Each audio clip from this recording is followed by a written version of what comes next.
Boa pessoal, nos dias 17, 18 e 19 agora de maio acontece mais um Malcom Day com muita capoeira, maracatu, boxe, karatê, troca de ideia e muito mais. Então se liga aí, não vai perder, que vai rolar no KMX em São Paulo, tá bom?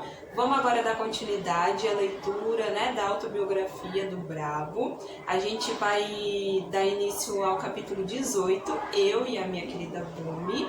Eu vou começar e depois ela dá continuidade também, tá?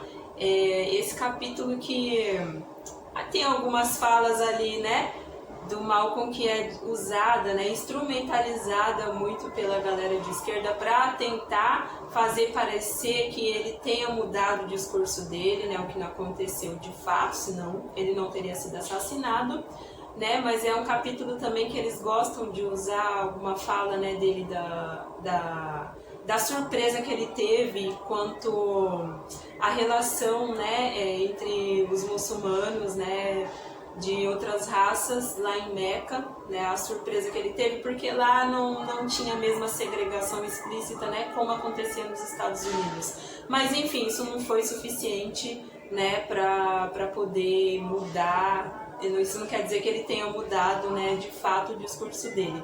E ali também ele vai descrever, não só a viagem a Meca, mas também a Nigéria e a Gana. Então, bora lá dar início a leitura desse capítulo. Então, bora lá. Capítulo 18, Eu Haj Malik El Shabazz. O príncipe Faisal, o soberano absoluto da Arábia, tornara-me um hóspede oficial.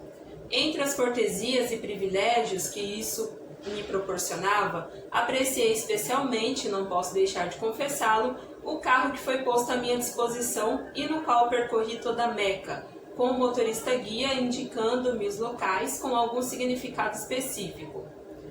Algumas partes da cidade santa pareciam tão antigas quanto o próprio templo, outras assemelhavam-se a um moderno subúrbio de Miami. Não posso descrever os sentimentos que experimentei ao encostar as mãos na mesma terra que fora percorrida pelos grandes profetas há 4.000 anos. O muçulmano da América despertava um mais intenso interesse e curiosidade por toda parte. Em diversas ocasiões confundiram-me com Cassius Clay. Um jornal local publicara uma fotografia em que aparecíamos Cassius e eu na ONU. Através do meu motorista, guia e intérprete, fizeram-me incontáveis perguntas a respeito de Cassius, Ali no mundo muçulmano. Até mesmo as crianças o conheciam e amavam.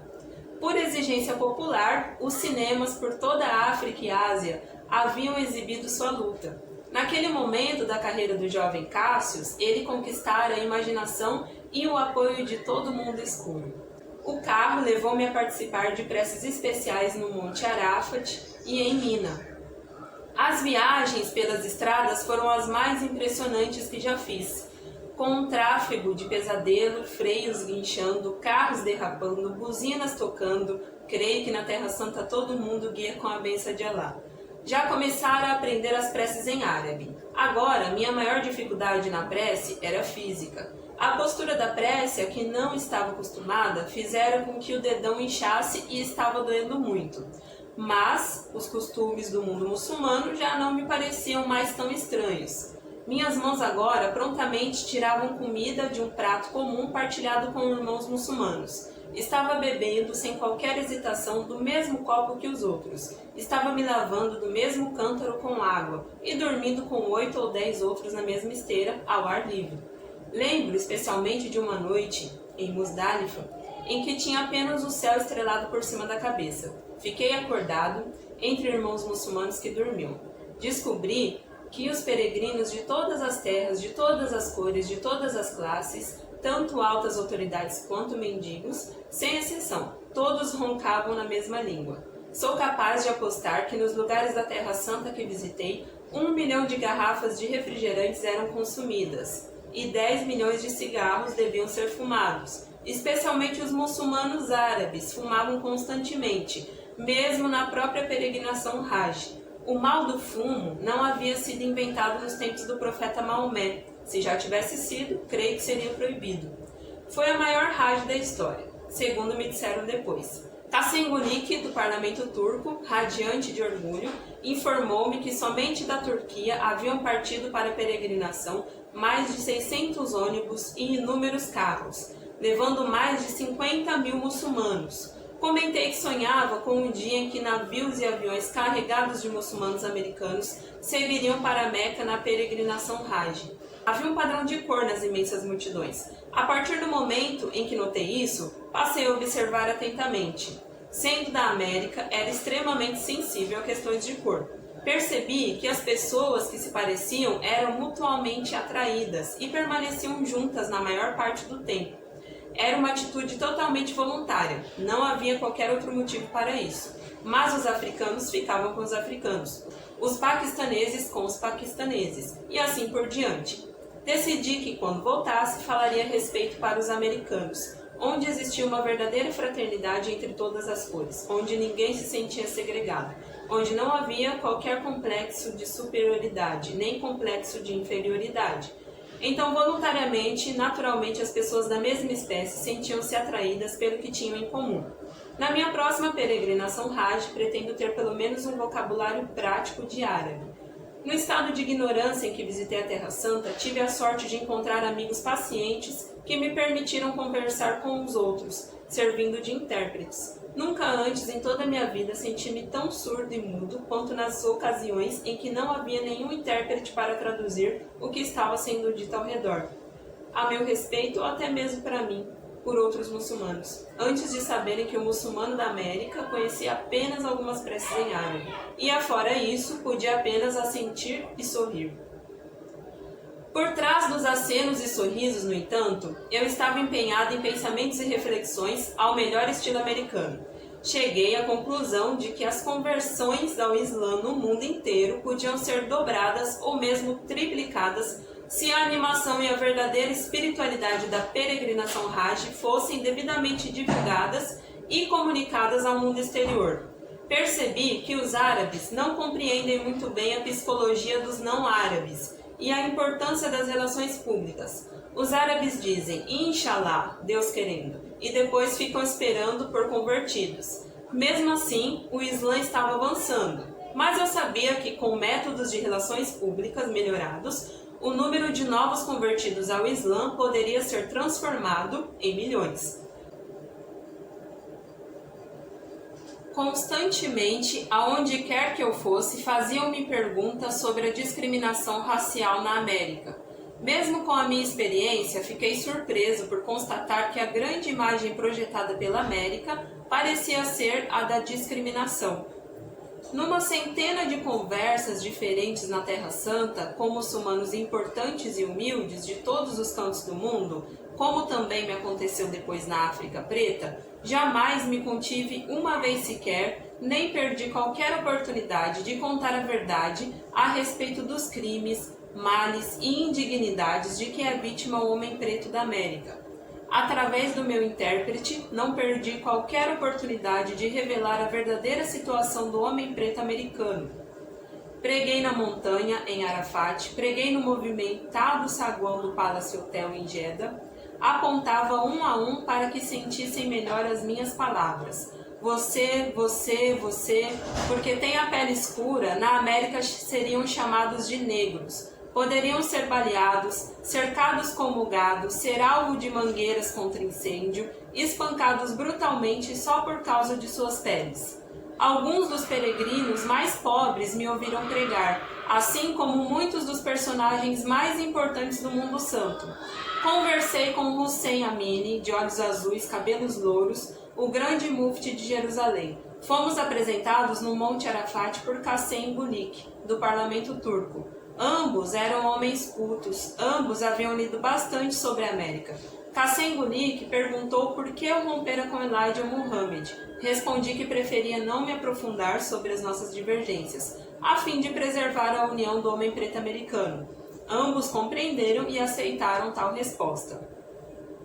Conversei com o prefeito de Meca, Sheikh Abdullah Raif, que era antes jornalista e criticara os métodos da administração da cidade, sendo nomeado prefeito pelo príncipe Faisal, a fim de mostrar se era capaz de fazer melhor. De um modo geral, todos reconheciam que o Sheikh Raif estava se saindo muito bem. Hamed Horiallah e seu associado Sid Mohamed, da emissora de televisão de Tunis, estavam fazendo um filme intitulado Muçulmano da América. Na América, Hamed Horiallah estivera em Chicago para entrevistar Elijah Muhammad. O saguão do Palace Hotel de Jeddah proporcionava-me frequentes audiências informais de tamanho considerável, formadas por homens importantes de muitos países diferentes, curiosos em ouvirem o muçulmano da América. Conheci muitos africanos que tinham passado algum tempo na América ou tinham ouvido os depoimentos de outros africanos sobre o tratamento do homem preto na América. Lembro que, numa grande audiência, encontrei o ministro de Estado da África Preta. Ele conhecia mais os acontecimentos internacionais que qualquer outra pessoa que conheci, que falou de suas viagens ocasionais pelos Estados Unidos, Norte e Sul, não usando deliberadamente o traje típico de seu país. Só de recordar as indignidades que sofrera como homem preto, esse homem culto e distinto ficava revoltado. Os olhos brilhavam numa ira impetuosa, as mãos golpeavam o ar furiosamente. Por que o homem preto americano é tão complacente ao ser pisoteado? Por que o homem preto americano não luta para se tornar um ser humano? Uma alta autoridade sudanesa abraçou-me. Você é o defensor do povo preto americano. Uma autoridade indiana chorou de compaixão por meus irmãos em sua terra. Refleti muitas e muitas vezes como o homem preto americano sofre uma lavagem cerebral tão intensa que jamais se vê ou pensa em si mesmo como parte dos povos não brancos do mundo, como deveria fazer. O negro americano não tem a menor ideia da preocupação com ele e de centenas de milhões de não brancos, não tem a menor ideia do sentimento de fraternidade que existe por ele. Foi na Terra Santa e mais tarde na África que formei a convicção que tenho mantido desde então, a de que um dos requisitos principais para qualquer líder negro da América deve ser uma viagem prolongada pelas terras não brancas do mundo. Essa viagem deve incluir muitas conversas com homens em altas posições nessas terras. Garanto que qualquer líder negro honesto e de mentalidade aberta voltaria com um pensamento mais objetivo sobre os caminhos alternativos para a solução dos problemas do homem preto americano. Acima de tudo, os líderes negros descobririam que muitas altas autoridades não brancas, especialmente africanas, lhes diriam particularmente que teriam a maior satisfação em apoiar a causa dos negros americanos na ONU e por outros meios. Mas essas autoridades compreensivelmente acham que o negro da América está tão confuso e dividido que nem mesmo sabe qual é a sua causa. Não foram poucas as pessoas, especialmente africanas, que me manifestaram de várias maneiras que ninguém desejaria ficar constrangido a tentar ajudar um irmão que não dá qualquer sinal de que deseja ajuda e que parece se recusar a cooperar na defesa dos seus próprios interesses. O problema mais crítico dos líderes do preto americano é o da falta de imaginação. Seu pensamento, suas estratégias, se é que alguma existe, são sempre limitados, pelo menos basicamente ao que é aconselhado ou aprovado pelo homem branco. E uma coisa que a estrutura de poder americano não quer de jeito nenhum é que os negros comecem a pensar internacionalmente. Acho que o maior erro cometido pelas organizações pretas americanas e seus líderes é o de não terem estabelecido um contato direto de fraternidade com as nações independentes da África. A cada dia, os chefes de estados pretos africanos deveriam receber relatos diretos dos acontecimentos nas lutas do homem preto americano, ao invés dos comunicados do Departamento de Estado americano para os africanos, sempre insinuando que a luta do homem preto americano está sendo solucionada. 2 escritores americanos, best-sellers na Terra Santa, contribuíram para disseminar e intensificar a preocupação pelo homem preto americano. Os livros de James Baldwin, traduzidos, causaram um tremendo impacto, assim como o livro Black Like Me, Preto como Eu, de John Griffin. Para quem não conhece o livro, conta como um homem branco, Griffin escureceu a pele e passou 2 meses viajando como um negro na América, relatando em seguida as experiências por que passou. Uma experiência terrível, comentaram muitas pessoas que haviam lido o livro no Mundo Santo. e em todas as ocasiões que ouvi esse comentário, tratei de aprofundar. Se foi uma experiência terrível para ele, que se limitou a ser um falso negro por 60 dias, pense no que os verdadeiros negros da América vêm sofrendo há 400 anos. Recebi uma honra pela qual havia rezado. Sua Eminência, o Príncipe Faisal, convidou-me para uma audiência pessoal. Assim que entrei na sala, o Príncipe Faisal, um homem alto, bonito, saiu de trás de sua escrivania. Jamais esquecerei o pensamento que me ocorreu nesse instante. Ali estava um dos homens mais importantes do mundo, e por trás de sua imensa dignidade podia-se perceber uma sincera humildade. Inclinou-me uma cadeira à sua frente. Nosso intérprete foi o subchefe do protocolo, Mohammed Abdul Aziz Majed, um árabe nascido no Egito, que mais parecia um negro do Harlem. O príncipe Faisal gesticulou impacientemente quando comecei a gaguejar, procurando palavras para expressar minha gratidão pela grande honra que me prestara, ao designar-me como um hóspede oficial. Ele explicou-me que era apenas uma hospitalidade muçulmana para com outro muçulmano, e que eu era um muçulmano excepcional, por ser da América. Pediu-me que compreendesse, acima de tudo, que assim agira por seu prazer, sem quaisquer outros motivos. Um servidor discreto trouxe 2 variedades de chá enquanto o príncipe Faisal falava. O filho dele, Mohammed Faisal, conhecera-me pela televisão, quando cursava uma universidade no norte da Califórnia. O príncipe Faisal lera vários artigos de autores egípcios sobre os muçulmanos pretos, americanos, comentando: se é verdade o que dizem esses autores, então os muçulmanos pretos americanos acreditam no Islã errado. Falei sobre o papel que desempenharam nos últimos 12 anos, ajudando a organizar e expandir a nação do Islã. Expliquei que o propósito ao fazer a Hajj era adquirir uma compreensão do verdadeiro Islã. Isso é ótimo, declarou o príncipe Faisal. Ele ressaltou que havia uma abundância de literatura sobre o Islã traduzida para o inglês.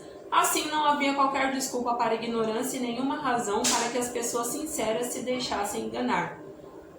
No último dia de abril de 1964, voei para Beirute, a capital do Líbano. Deixei uma parte de mim na cidade santa de Meca. Em troca, levei comigo para sempre uma parte de Meca. Estava a caminho da Nigéria e depois iria a Gana. Mas alguns amigos que conheceram na Terra Santa haviam recomendado e insistido para que eu fizesse algumas paradas no caminho. Acabei concordando. Ficou combinado, por exemplo, que eu falaria para os professores e alunos da Universidade Americana de Beirute.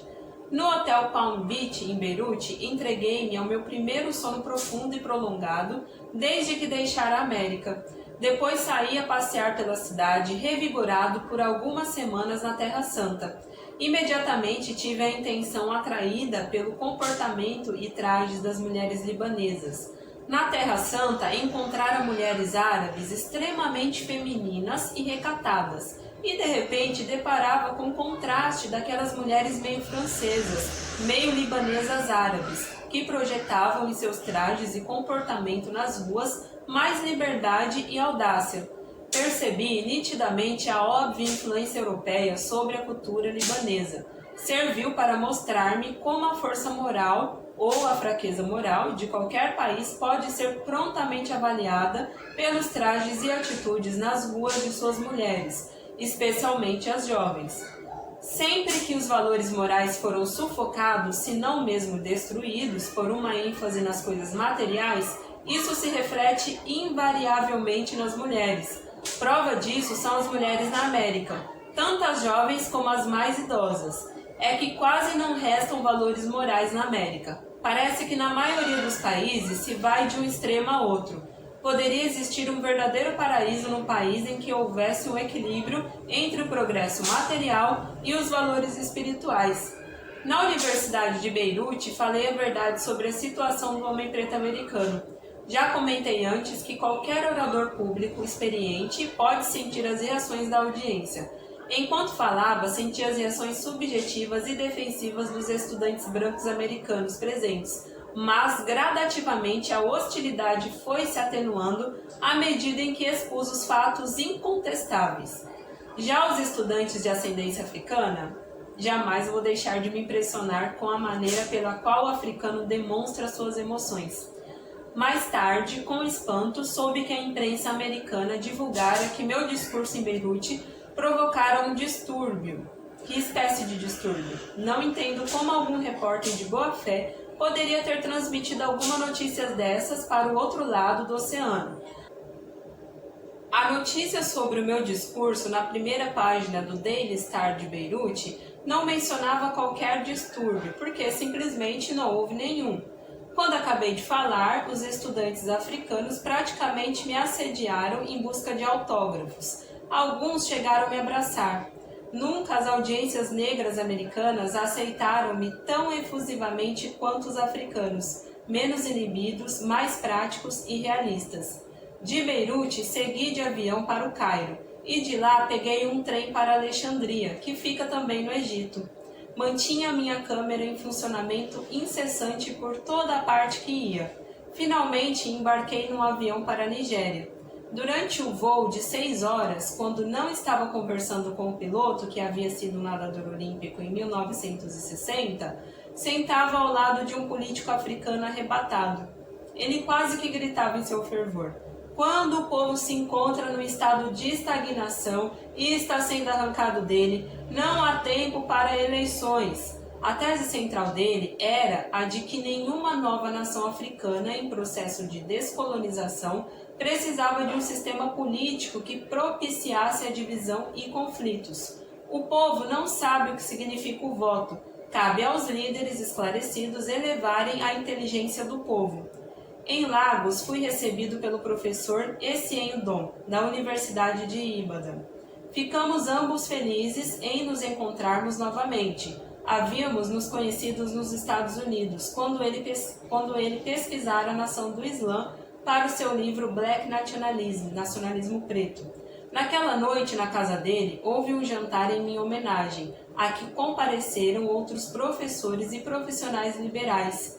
Enquanto comíamos, um jovem médico perguntou se eu sabia que a imprensa de Nova York estava bastante transtornada com o assassinato recente no Harlem de uma mulher branca, e muitos estavam me culpando pelo crime, ao menos indiretamente. Um casal branco idoso que possuía uma loja de roupas no Harlem fora atacado por alguns desses jovens negros. Presos pela polícia, haviam declarado que pertenciam a uma organização chamada Irmãos de Sangue. Esses jovens supostamente haviam declarado também ou insinuado que eram muçulmanos pretos, tendo se afastado da nação do Islã para se juntarem a mim. Declarei a todos que era a primeira vez que tomava conhecimento daquele crime, mas que não me surpreendia quando havia violência em qualquer dos guetos da América, nos quais os negros viviam espremidos como animais e eram tratados como leprosos. Acrescentei que a acusação contra mim era típica da atitude do homem branco, sempre à procura de um bode expiatório. Sempre que acontecia na comunidade preta algo de que os homens brancos não gostavam, a atenção pública era dirigida não para a causa, e sim para um bode expiatório escolhido. Quanto aos irmãos de sangue, declarei que considerava todos os negros meus irmãos de sangue. Comentei que os esforços do homem branco para manchar meu nome só haviam servido para que milhões de pretos passassem a me considerar como um Joey Louis.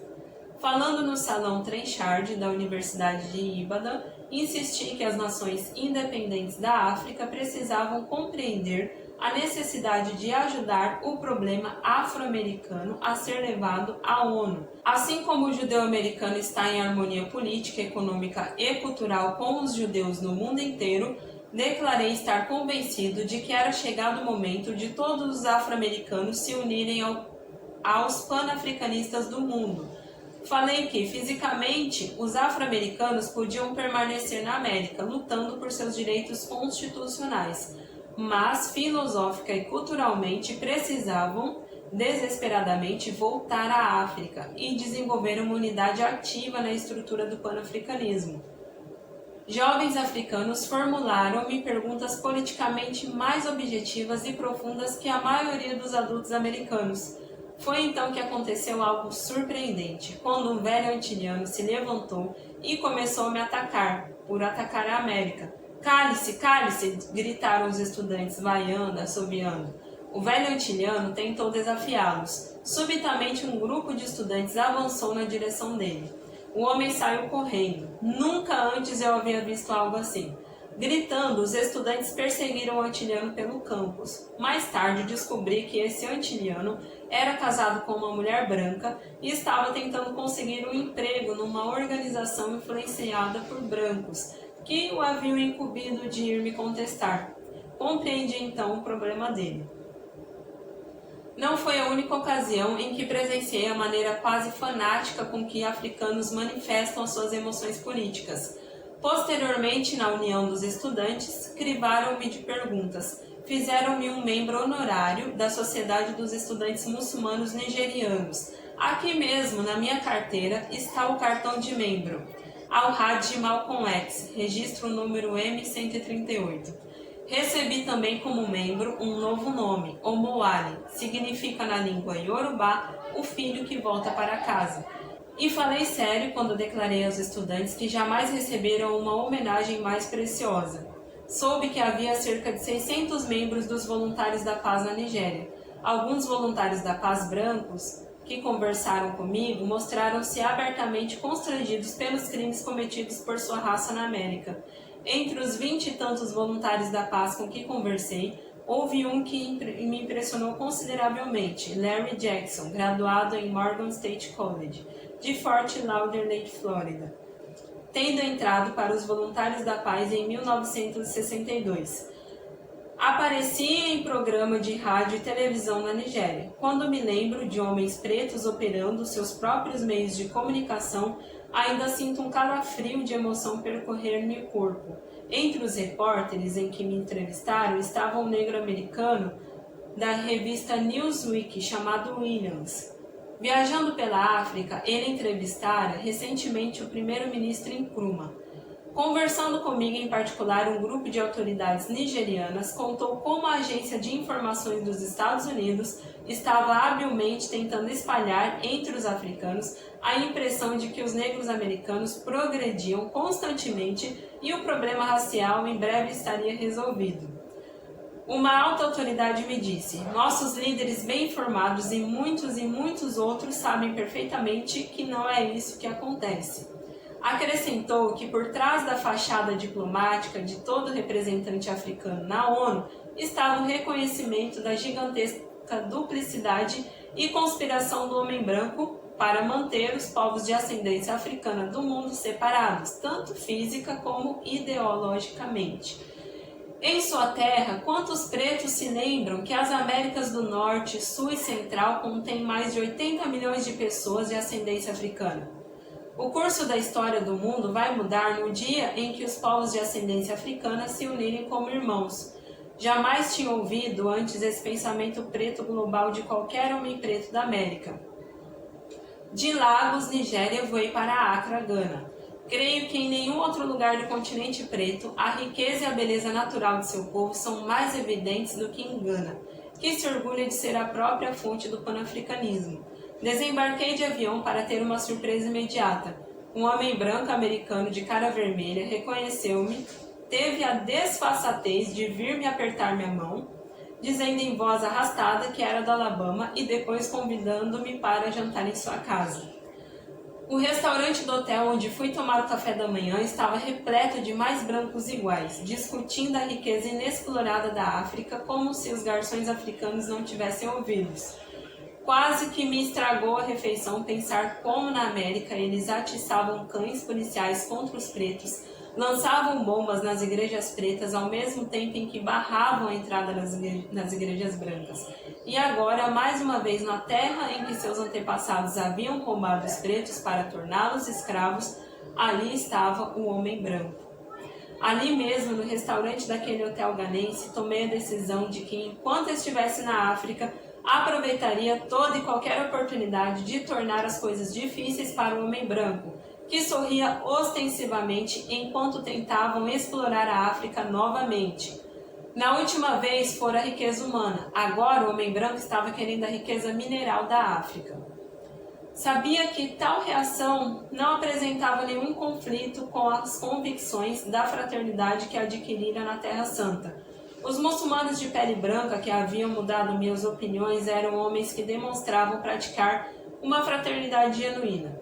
E eu sabia perfeitamente que qualquer homem branco americano, com um sentimento fraternal autêntico por um homem preto, era difícil de encontrar, por mais que ostensivamente ele estivesse sorrindo. O escritor Julian Mayfield parecia ser o líder da pequena colônia de expatriados afro-americanos em Gana. Telefonei para Mayfield e, no que me pareceu ser o instante seguinte, estava sentado na casa dele, cercado por cerca de 40 americanos pretos expatriados, já estavam ali esperando pela minha chegada.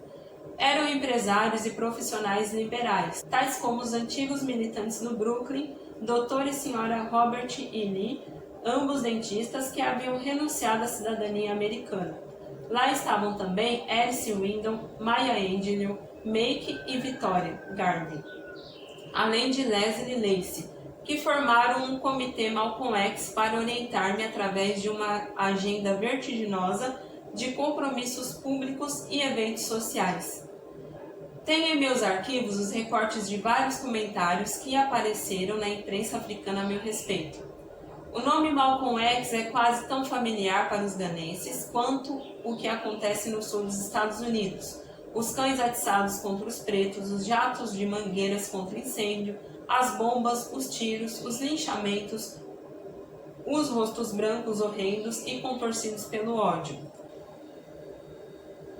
A decisão de Malcolm X de se lançar no mais aceso da luta é uma esperança de que haja algo mais que as cenas repulsivamente melancólicas e sempre brutalizadas da resistência passiva e não violenta.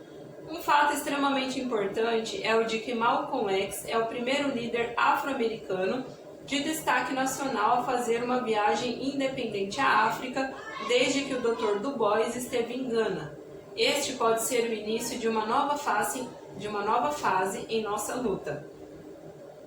Não vamos dar menos importância ao fato de que o Departamento de Estado indubitavelmente está dando.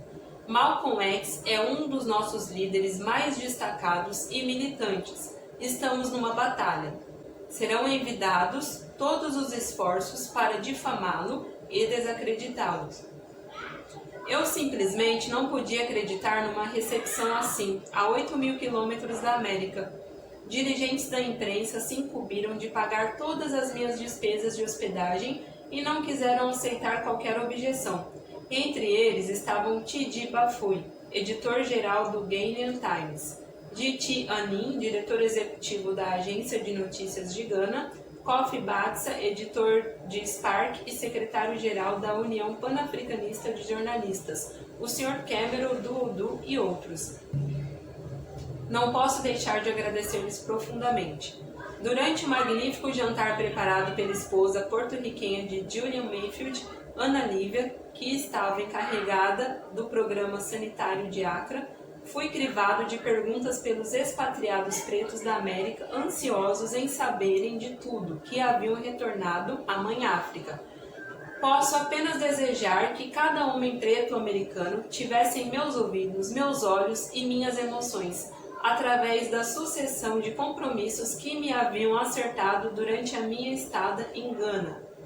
E quero ressaltar que não estou me referindo à recepção pessoal como um indivíduo, de quem tinham ouvido falar, mas sim à recepção dispensada a mim como um símbolo do homem preto americano militante, como eu tinha a honra de ser considerado.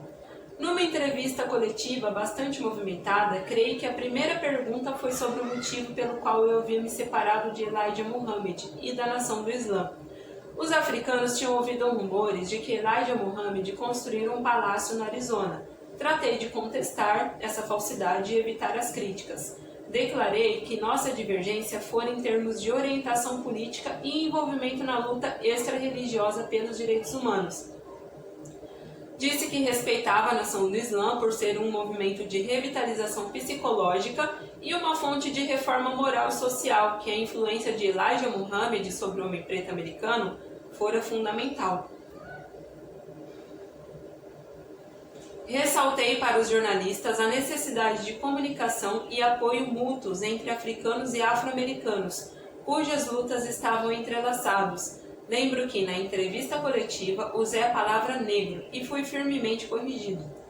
Essa palavra não é muito apreciada aqui, Sr. Malcolm X. O termo afro-americano possui mais significado e muito mais dignidade.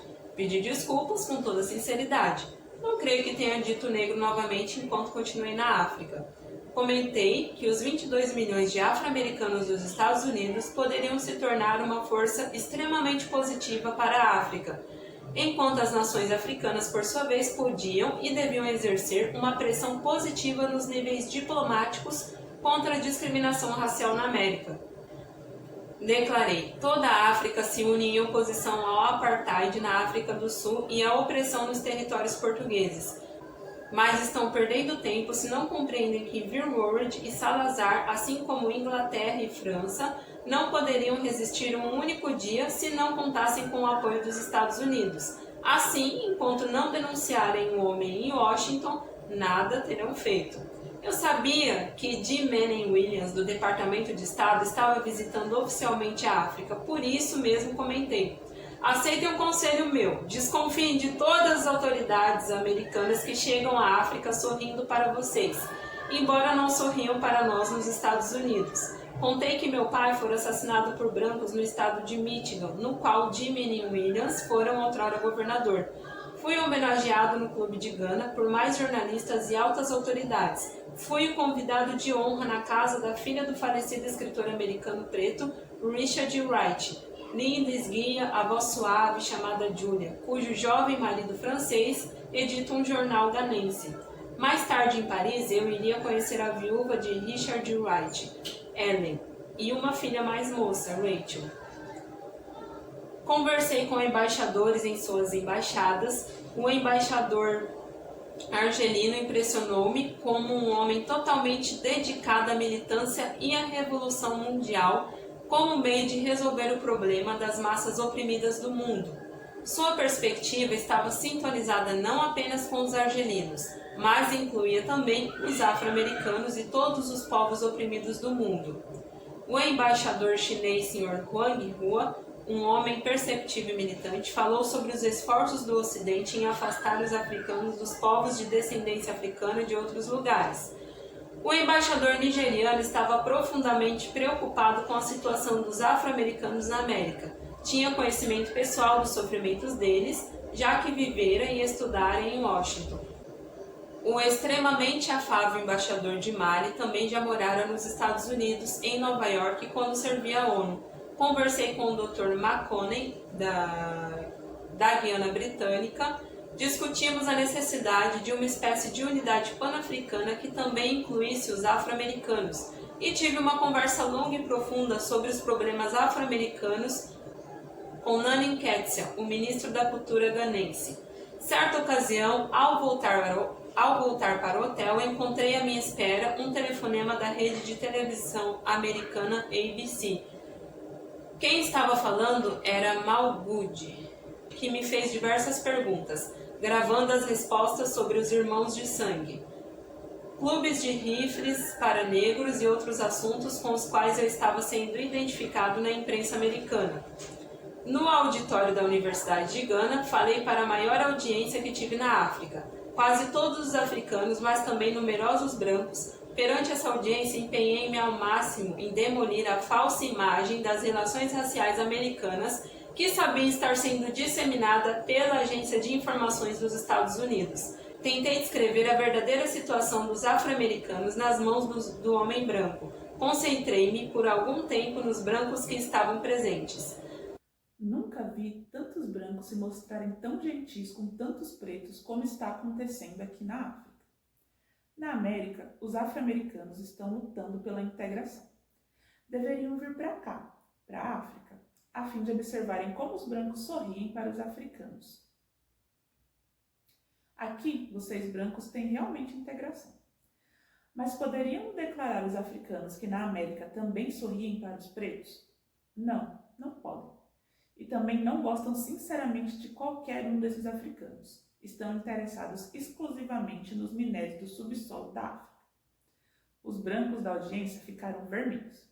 Sabiam que eu estava dizendo a verdade.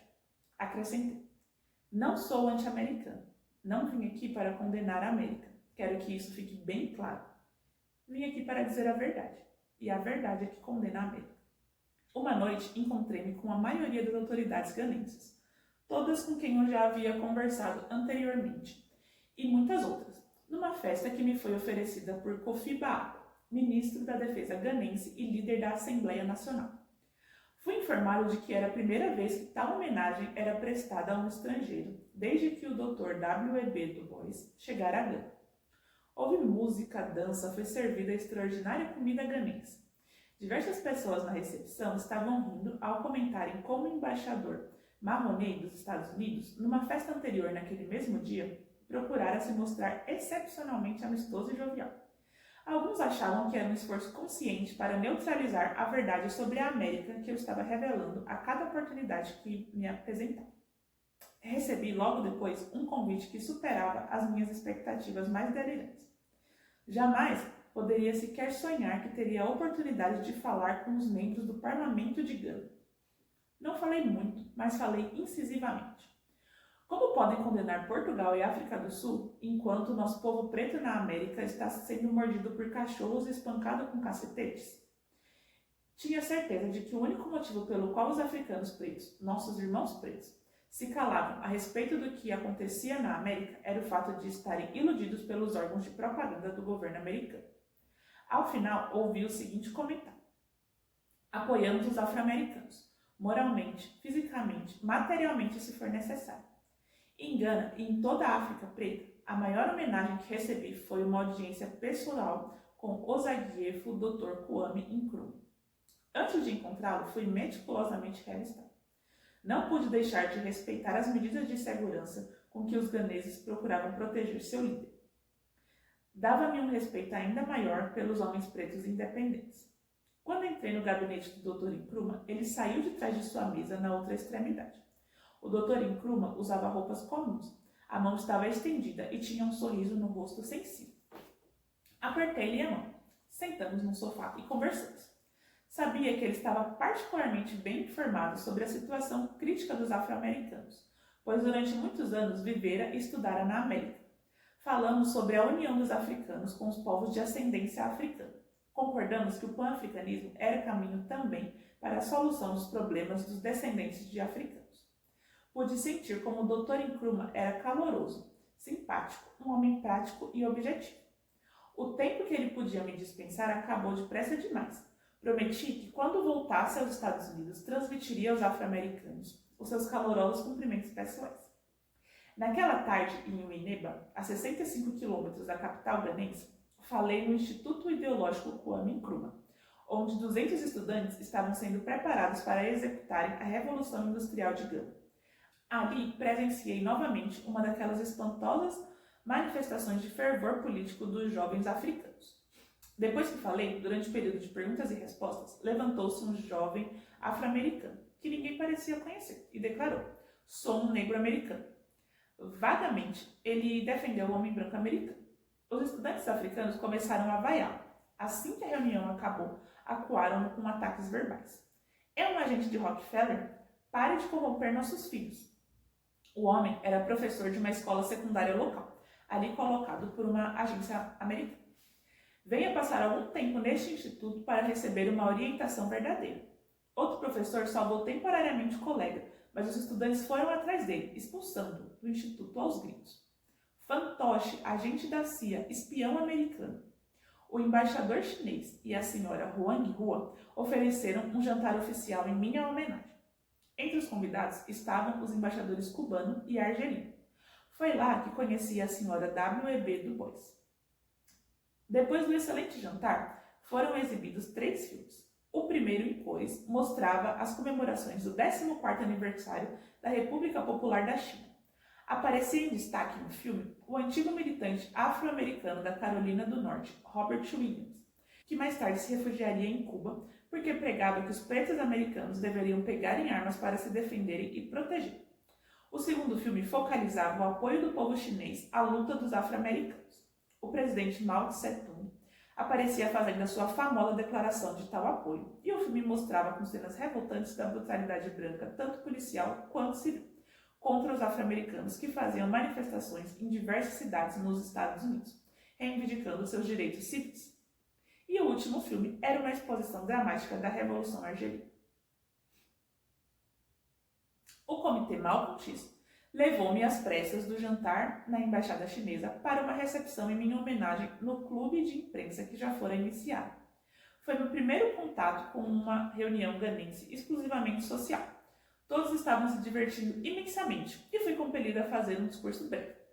Ressaltei novamente a necessidade de união entre africanos e afro-americanos. Gritei do fundo do meu coração. E agora, dancem, cantem. Mas enquanto o fazem, lembrem-se de Mandela.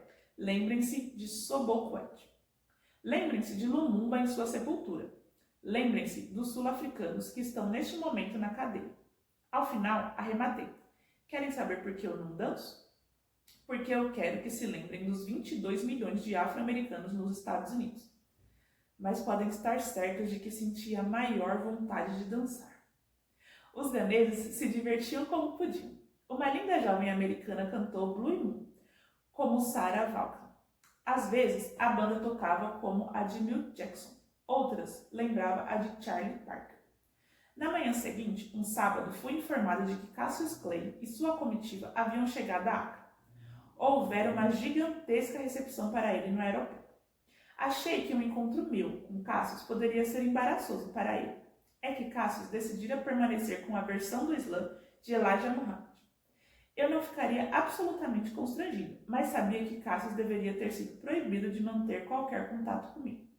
Mas também não tinha qualquer dúvida de que Cassius sabia que eu ficara ao seu lado, acreditara nele no momento em que aqueles que mais tarde o aclamavam achavam que ele não tinha a menor possibilidade de se tornar um vencedor. Decidi evitar Cassius a fim de não lhe criar problemas. Naquele dia me foi oferecido um almoço pelo alto comissário nigeriano, Sua Excelência Aladish Isa Wali, um homem baixo, de óculos, extremamente jovial e amistoso. Vivera em Washington durante 2 anos. Sua Excelência falou aos convidados sobre suas experiências americanas com a discriminação e das amizades que fizera entre os afro-americanos, reafirmando os vínculos entre africanos e afro-americanos. Sua Excelência mostrou aos convidados um exemplar de uma revista americana, Horizon. Estava aberta num artigo sobre a nação do Islã, escrito pelo Dr. Monroe Berger, da Universidade de Princeton. Havia uma fotografia minha de página inteira. Na página ao lado, havia um lindo desenho em cores de um preto nigeriano muçulmano real, vigoroso e bonito, de centenas de anos antes. Quando olho para essas ilustrações, tenho certeza de que as 2 pessoas que aqui aparecem são uma só, disse Sua Excelência.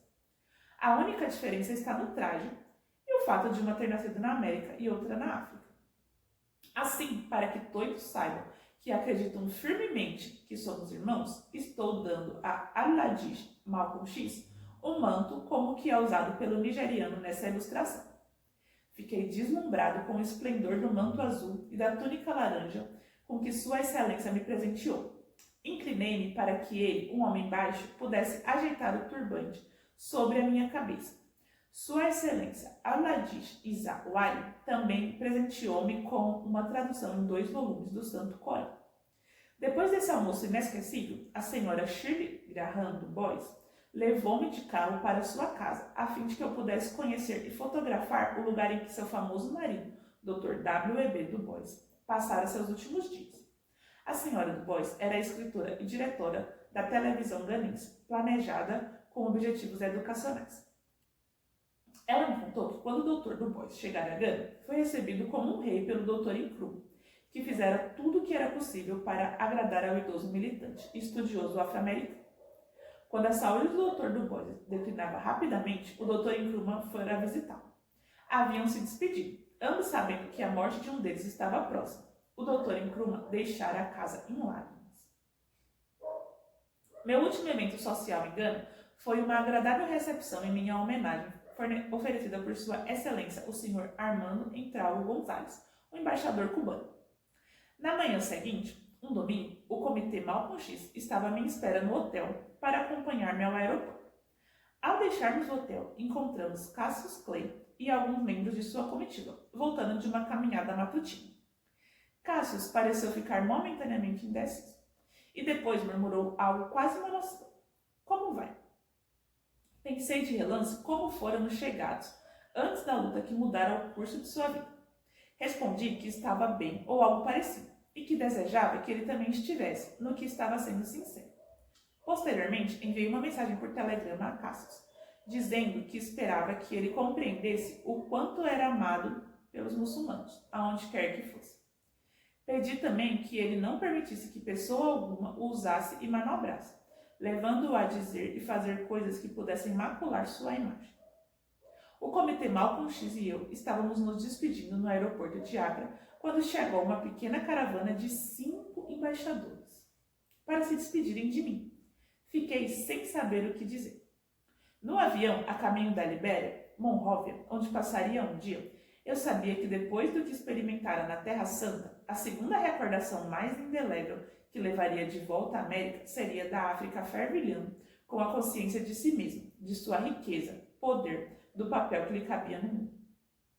De Monróvia, voei para Dakar, Senegal. No aeroporto, os senegaleses que souberam da chegada do muçulmano da América fizeram fila para apertar minha mão. Assinei muitos autógrafos. Um senegalês comentou: "Nosso povo não fala árabe, mas temos o Islã em nossos corações." Declarei que isso correspondia exatamente aos sentimentos dos muçulmanos afro-americanos. De Dakar, voei para Marrocos, onde passei outro dia. Visitei a famosa Casbah, o gueto que surgira quando os brancos franceses que dominavam a terra proibiram que os nativos de pele escura entrassem em determinadas áreas de Casablanca. Milhares e milhares de nativos subjugados estavam apinhados no gueto, da mesma forma que no Harlem, na cidade de Nova York, que se tornara a Casbah da América. Foi numa terça-feira, 19 de maio de 1964, quando estava completando 39 anos, que cheguei a Argel. Muita água passara sob a ponte todos esses anos. Sob certos aspectos, tivera mais experiência que uma dúzia de homens. O motorista de táxi, enquanto me levava para o Hotel Valete, descreveu as atrocidades que os franceses haviam cometido e as medidas pessoais que muitos argelinos haviam adotado para se vingar. Percorri Argel, sempre ouvindo manifestações de ódio contra a América pelo apoio dado aos opressores argelinos. Eram verdadeiros revolucionários, sem medo da morte. Por muito tempo haviam convivido e enfrentado a morte. O jato da Pan American que me levou de volta à América foi o voo 115. Aterrissou no Aeroporto Internacional Kennedy, de Nova York, às 4h25 da tarde de 21 de maio. Os passageiros desembarcaram e se encaminharam para a alfândega. Quando avistei a multidão de 50 ou 60 repórteres e fotógrafos, confesso que sinceramente fiquei querendo saber quem era a celebridade que estivera comigo no avião. Mas eu era o vilão que eles tinham vindo receber. No Harlem, especialmente, e também em algumas outras cidades dos Estados Unidos, as explosões previstas para o longo e quente verão de 1964 já haviam começado. Artigo após artigo na imprensa do homem branco apresentava-me como um símbolo, se não mesmo como um agente causador da revolta e da violência do homem preto americano, onde quer que explodisse. Na maior entrevista coletiva que já dei em qualquer lugar, os flashes espocavam, enquanto os repórteres me crivavam de perguntas. Sr. Malcolm X, o que me diz daqueles irmãos de sangue supostamente filiados à sua organização, que estariam sendo treinados para a violência e que já mataram pessoas brancas inocentes? Sr. Malcolm X, o que tem a falar a respeito do seu comentário de que negros devem formar clubes de rifles? Respondi a todas as perguntas. Ao ouvir aquelas perguntas do homem branco, subjetivamente procurando um bode expiatório, tive a certeza absoluta de que estava novamente na América. A juventude branca de Nova York estava matando à torta e à direita, fazendo vítimas. Isso era um problema sociológico. Mas quando a juventude preta mata alguém, a estrutura de poder prontamente se empenhava a crucificar alguém. Quando os homens eram linchados ou assassinados a sangue frio de outras maneiras, sempre se comentava: as coisas vão melhorar. Quando os brancos guardavam rifles em suas casas, dizia-se que a Constituição lhes garantia o direito de defenderem seus lares e a si mesmos. Mas quando os pretos sequer pensavam em ter rifles em suas casas, isso era considerado sinistro. Disse aos repórteres algo que eles não estavam esperando. Falei que o homem preto americano precisava deixar de pensar no que o homem branco lhe incutia. A ideia de que o homem preto não tinha outra alternativa senão suplicar por seus supostos direitos civis. Declarei que o homem preto americano precisava reconhecer que tinha base para levar os Estados Unidos a julgamento perante a ONU sob acusação formal de negação de direitos humanos. E que se Angola e África do Sul eram precedentes, então a América não poderia escapar de uma censura expressa. Como eu já sabia que ia acontecer, a imprensa tratou de mudar de assunto. Interrogaram-me a respeito da minha carta de Meca. Eu já tinha pensado no que iria dizer a respeito. Espero que, de uma vez por todas, minha rádio, a Cidade Santa de Meca, tenha definido a filiação religiosa autêntica de nossa mesquita muçulmana, com 750 milhões de muçulmanos do mundo islâmico ortodoxo. Eu tenho certeza agora de que os pretos americanos consideram os 22 milhões de pretos da América como seus irmãos há muito perdidos. Eles nos amam, acompanham atentamente nossa luta pela liberdade e ficaram extremamente felizes ao saberem que estamos despertando de nosso longo sono, depois que a América supostamente cristã nos ensinou a sentirmos vergonha de nossos irmãos africanos e da terra de onde arrancaram nossos antepassados. É verdade, escrevi uma carta de Meca. Estão, no fundo, me perguntando: não disse agora que aceita os homens brancos como irmãos? Minha resposta é que, no mundo muçulmano, vi, senti e escrevi para contar como meus pensamentos haviam se alargado. Exatamente como escrevi, partilhei um sincero amor fraternal com muitos muçulmanos de pele branca que jamais pensaram sequer na raça ou na cor da pele de outro muçulmano. Minha peregrinação serviu para ampliar as perspectivas. Abençoou-me como uma nova compreensão. Em 2 semanas na Terra Santa, vi o que nunca havia testemunhado em 39 anos aqui na América. Vi pessoas de todas as raças, de todas as cores, de louros de olhos azuis a africanos de pele preta em verdadeira fraternidade, unidos, vivendo como um só, orando como um só, sem segregacionistas e sem liberais. Não saberiam como interpretar o significado dessas palavras. No passado, é verdade, fiz acusações amplas contra todos os homens brancos. Nunca mais voltarei a ser culpado disso, porque sei agora que alguns brancos são realmente sinceros, que alguns são realmente capazes de ser fraternais com o homem preto. O verdadeiro Islã ensinou-me que uma acusação indiscriminada contra todos os brancos é tão errada quanto a acusação indiscriminada dos brancos contra todos os pretos. É verdade, estou agora convencido de que alguns brancos americanos querem ajudar a acabar com o racismo desenfreado que pode levar esse país à destruição. Foi no mundo santo que minha atitude mudou, pelas experiências que por lá passei, pelo que testemunhei em termos de fraternidade. Não apenas fraternidade em relação a mim, mas fraternidade entre todos os homens, de todas as nacionalidades e cores, que lá está. E agora que estou de volta à América, minha atitude aqui em relação aos brancos tem que ser determinada pelo que meus irmãos pretos e eu experienciamos aqui em termos de fraternidade. O problema aqui na América é diferente. Existe aqui uma pequena minoria de brancos que pode se considerar bons ou fraternais. Mas, apesar desses poucos brancos bons existentes nos Estados Unidos, são como os outros 150 milhões de brancos coletivos que os 22 milhões de pretos coletivos têm que lidar. Aqui na América, as sementes do racismo estão tão profundamente enraizadas nos brancos coletivamente, sua crença de que são superiores de alguma forma está tão enraizada que tais coisas dominam o subconsciente branco nacional. Muitos brancos estão realmente inconscientes de seu próprio racismo, até que se deparem com algum teste. Nesse momento, sob uma forma ou outra, o racismo emerge. Podem estar certos de uma coisa: o racismo do homem branco em relação ao homem preto aqui na América é o que levou a problemas no mundo inteiro com outros povos não brancos. O homem branco não consegue se livrar do estigma que automaticamente sente em relação a qualquer um, não importa quem seja, que não tenha sua cor. E os povos não brancos do mundo estão cansados de ser condescendentes com o homem branco. É por isso que a América está enfrentando problemas tão terríveis em lugares como o Vietnã, ou aqui mesmo no hemisfério ocidental, onde provavelmente 100 milhões de pessoas de descendência africana estão divididas, uns contra os outros, ensinados pelo homem branco a odiarem e a desconfiarem uns dos outros. Nas Antilhas, Cuba, Brasil, Venezuela, por toda a América do Sul e Central. Todas essas terras estão repletas de pessoas com sangue africano. Até mesmo no continente africano, o homem branco tem manobrado para afastar o africano preto do árabe pardo, para separar o suposto africano cristão do africano muçulmano. São capazes de imaginar o que pode acontecer, o que certamente aconteceria se todos os povos de descendência africana compreendessem algum dia que possuem vínculos de sangue, que compreendessem que todos possuem um objetivo comum e que não terão a menor dificuldade em alcançá-lo se se unirem? A imprensa ficou satisfeita em se livrar de mim naquele dia. Creio que os irmãos pretos, que acabaram de deixar na África, teriam achado que eu falara com objetividade e propriedade. Durante quase toda a noite, o telefone da minha casa não parou de tocar.